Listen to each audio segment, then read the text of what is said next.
अस्सलाम वालेकुम। Wealth maximisation model में हम 4 पॉइंट्स को डिस्कस करेंगे, जिसमें हम बात करेंगे कस्टमर सेगमेंट्स के ऊपर कि कस्टमर सेगमेंट्स में किन चीज़ों को हमने फोकस रखा है। क्योंकि देखिए इस मॉडल का पर्पस क्या है। जब आप मॉडल को डिस्क्राइब कर रहे होते हैं तो मैंने फर्स्ट वीडियो में भी आपको डिस्कस किया था कि आपने एक्सप्लेन करना होता है कि इस मॉडल के पीछे जो हायरार्की सिस्टम है वो कैसे कायम होता है और उसमें क्या क्या चीज़ें अपडेट होती हैं। तो कस्टमर सेगमेंट्स को भी हमने ऐसे ही मूव किया कि हमने देखा कि हमारे कस्टमर का जो डायरेक्शंस है वो क्या होनी चाहिए, कि वो बिज़नेस माइंडसेट होना चाहिए या एक यानी कि ना आम जो जॉब सेट माइंड होता है कि आप उसके मुताबिक उसको अपडेट कर रहे हैं। तो बिज़नेस माइंडसेट, क्योंकि हमारी जो अप्रोच है सिस्टम की वो बिज़नेस माइंडसेट के मुताबिक है कि कल कोई क्लाइंट अपना प्लॉट मार्केट में रीसेल करने के लिए लेके जाता है, तो जब वो रीसेल करने के लिए लेके जाएगा तो वो एक प्लॉट नहीं रीसेल कर रहा होगा, वो एक बिज़नेस को रीसेल कर रहा होगा। तो जब वो बिज़नेस को रीसेल कर रहा होगा तो डेफिनेटली उसकी अब जो है सिलेक्शन हमारी अपने कस्टमर्स, अपनी कम्युनिटी के लिए वो भी बिज़नेस माइंडसेट की अप्रोच के साथ हम उनको देख रहे हैं। बाकी यानी कि ना वो ओवरसीज़ हैं, पाकिस्तानी हैं, इसमें कोई वो बात नहीं। मेन चीज़ जो हमारा फोकस है वो है कि जो माइंडसेट होना चाहिए वो कस्टमर के लिहाज से या उस कम्युनिटी के लिहाज से वो बिज़नेस माइंडसेट होना चाहिए, ताकि लॉन्ग टाइम अप्रोच में वो हमारा साथ दे सकें और लॉन्ग टाइम अप्रोच को वो अंडरस्टैंड भी कर सके। क्योंकि हमारा जो फर्स्ट अप्रोच है वो मनी मेकिंग मॉडल, फिर उसके बाद वेल्थ मैक्सिमाइजेशन मॉडल। तो ये 2 डिफरेंट अप्रोच होंगी और 2 डिफरेंट अप्रोच को अंडरस्टैंड वही कर सकेगा और इस पर सब्र भी वही कर सकेगा कि जो बिज़नेस को अंडरस्टैंड करता है कि आप डे फर्स्ट में यानी कि से आप अपने प्रॉफिट को गेन करना शुरू नहीं कर देते। आपने सिस्टम को समझना होता है, फिर उसको ऑर्गेनाइज करने में हेल्प भी करनी होती है, और फिर आपने खुद भी मोटिवेट रहना है, दूसरों को भी मोटिवेट रखना है, और पूरी कम्युनिटी जब मिलकर एफर्ट कर रही होती है तो ऑटोमेटिकली चीज़ें जो है वो पॉजिटिव की तरफ जाना शुरू होती हैं और लोगों को बेनिफिट्स मिलना शुरू हो जाते हैं और लॉन्ग टाइम बेनिफिट्स मिलना शुरू हो जाते हैं। वैल्यू प्रपोजिशन की बात करेंगे। वैल्यू प्रपोजिशन को हमने किस तरह नोट किया, उसमें क्या क्या चीज़ों को अंडरस्टैंड किया। उसमें हमने देखा कि कस्टमर की नीड, उसकी वांट और उसकी पेन क्या है। क्या नीड है जी और उसकी क्या पेन है। पेन क्या होती है कि आप पैसा लगाते हैं, आपको रिटर्न्स कब मिलते हैं आपको कोई आइडिया नहीं होता। आपकी वांट्स क्या है कि आपकी यानी कि ना आप क्या चाहते हैं, आप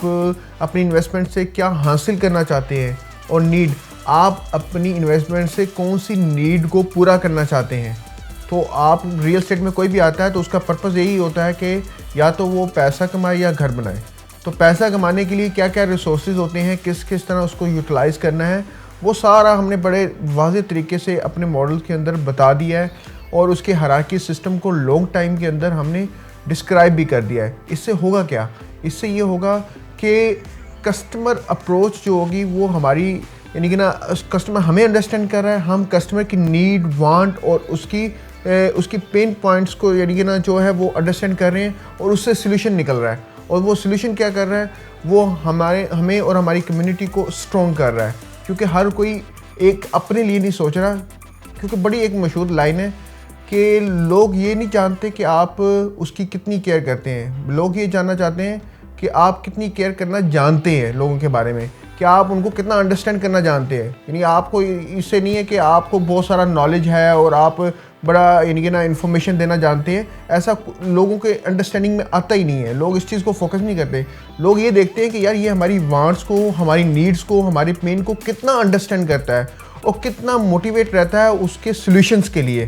तो हमारा जो सारा ये कस्टमर सेंट्रिक अप्रोच है वो भी इसी पर फोकस है कि हम अपने कस्टमर के माइंडसेट के मुताबिक अपनी चीज़ों को प्ले कर रहे हैं और उसके सॉल्यूशंस उनके सामने रख रहे हैं। कस्टमर रिलेशनशिप में भी आपकी लॉन्ग टाइम वर्किंग होती है और आपने लॉन्ग टाइम रिलेशन बिल्ड करना होता है कस्टमर के साथ। और एक चीज़ जो हमने एक्सपीरियंस की कि कस्टमर जो होता है ना वो चेंज मांगता है। वो हर टाइम चीज़ों को अलग अंदाज से देखना चाह रहा होता है और अपने बेनिफिट्स को डिफरेंट टाइम में डिफरेंट अप्रोच के साथ देखना चाह रहा होता है। तो चेंजिंग जो है वो हर डिपार्टमेंट में होती है और टाइम के साथ साथ उसमें रद्दो बदल होती रहती है। तो इसलिए हमने कस्टमर रिलेशनशिप के ऊपर लॉन्ग टाइम वर्किंग की। और अभी भी जो हमारा प्लान है कि देखें, अगर हम दूसरे डेवलपर के साथ अपने सिस्टम को कंपेयर करना चाह रहे हैं तो जहाँ पर दूसरे लोग पोजीशन देने के बाद नए ब्लॉक्स, नई प्रोजेक्ट्स की तरफ जाते हैं, यहाँ पर हमारी अप्रोच बिल्कुल डिफरेंट होने जा रही है। यहाँ पर क्योंकि हमारा जो कस्टमर के साथ रिलेशन है वो लॉन्ग टाइम फ्रेम की तरफ जा रहा है, जहाँ पर हमने पोजीशन देनी है, उसके बाद हमारा उनके साथ जो जर्नी है वो एक नए सफ़र की तरफ निकल जाएगी और वो लॉन्ग टाइम जर्नी होगी कि जिसमें हम रेवेन्यू बेस्ड मॉडल के ऊपर काम कर रहे होंगे और ये बिल्कुल डिफरेंट अप्रोच होगी जो मार्केट में किसी भी तरह किसी ने भी अपनी यानी कि ना वर्किंग करके उसको इम्प्लीमेंट नहीं किया होगा, क्योंकि ये ऐसी अप्रोच है कि जिसमें आप कस्टमर के लेवल पर जाकर चीज़ों को अंडरस्टैंड करते हैं और वो अप्रोच रखते हैं कि जिस लेवल पर जाकर कस्टमर अपने आप को अंडरस्टैंड करना चाह रहा होता है। तो हमारी जो चेंजिंग है और इस पूरे सिस्टम के अंदर जो हम एक नया एक मिशन के साथ आए हैं कि लोग प्लॉट की गेम से बाहर निकलें और अपने आप को एक रेवेन्यू बेस्ड मॉडल के अंदर लेके जाएं और बार बार उससे अर्निंग करते रहें। की रिसोर्सेज की बात करते हैं तो की रिसोर्सेज के अंदर आपके मेन पॉइंट्स ये आते हैं कि आपने किस तरह अपने रिसोर्सेज को यूटिलाइज़ करना है कि आप अपने कस्टमर की जो वैल्यूज़ हैं उसको अंडरस्टैंड कर सकें, और उसमें अगर उनकी नीड है कि उनको पैसा कमाना है तो वो भी उनको इस तरह के तरीके से पैसा कमाना है कि उनकी जेब से जो पैसा जा रहा है वो भी एक तरीके के साथ जाए और आप अपने रिसोर्सेज को यूटिलाइज़ करते हुए उनकी हेल्प करें। यानी कि आप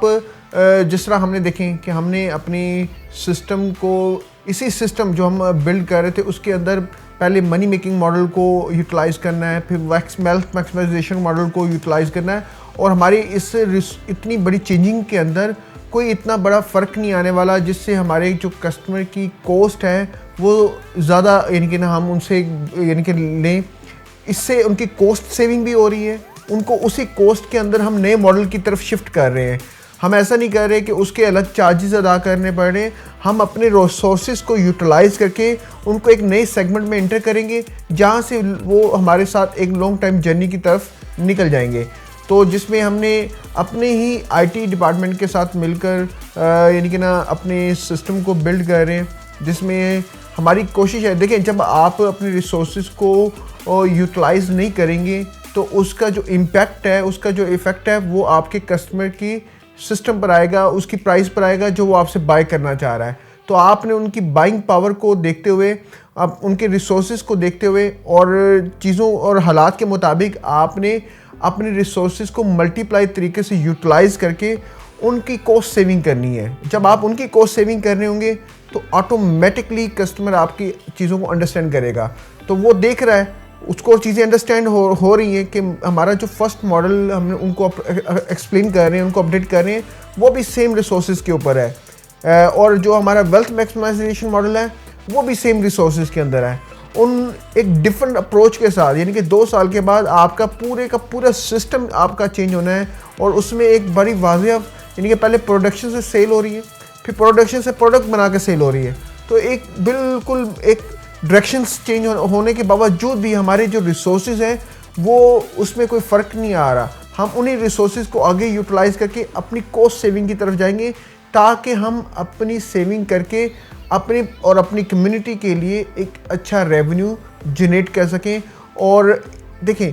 हमने जिस तरह ई-कॉमर्स का सिस्टम बिल्ड कर रहे हैं, हम ई-कॉमर्स का सिस्टम हमने मौजूदा रिसोर्सेज के ज़रिए ही बिल्ड कर रहे हैं। अब उससे होगा क्या कि कॉस्ट सेविंग हो रही है, और कॉस्ट से अगर हम ये आउट सोर्स करें तो ऑटोमेटिकली हमें इसकी कॉस्ट बेयर करनी पड़ेगी, और जब हमें इसकी कॉस्ट बेयर करनी पड़ेगी तो ज़ाहिर बात है वो कस्टमर की जेब से निकलेगा। तो हमने कस्टमर की जेब से पैसा निकालना नहीं, पैसा रोकना है, ताकि हम लॉन्ग टाइम वर्किंग की तरफ उनके साथ जुड़ सके। देखिए, कम्युनिटी होती किस चीज़ का नाम है? कम्युनिटी इसी चीज़ को कहते हैं कि जब आप कस्टमर की अप्रोच रखते हैं, कस्टमर सेंट्रिक अप्रोच रखते हैं, और इसी जिस तरह हम ये सारी अप्रोच को लेके चल रहे हैं, तो हमारा मकसद यही है कि एक अपने कस्टमर के साथ लॉन्ग टाइम रिलेशंस को भी फोकस करना है, और उनके साथ जो हमारे रिसोर्सेज आके बढ़ने हैं उनको भी यूटिलाइज़ करके हम और हमारी कम्युनिटी एक पॉजिटिव वे में आगे बढ़ें।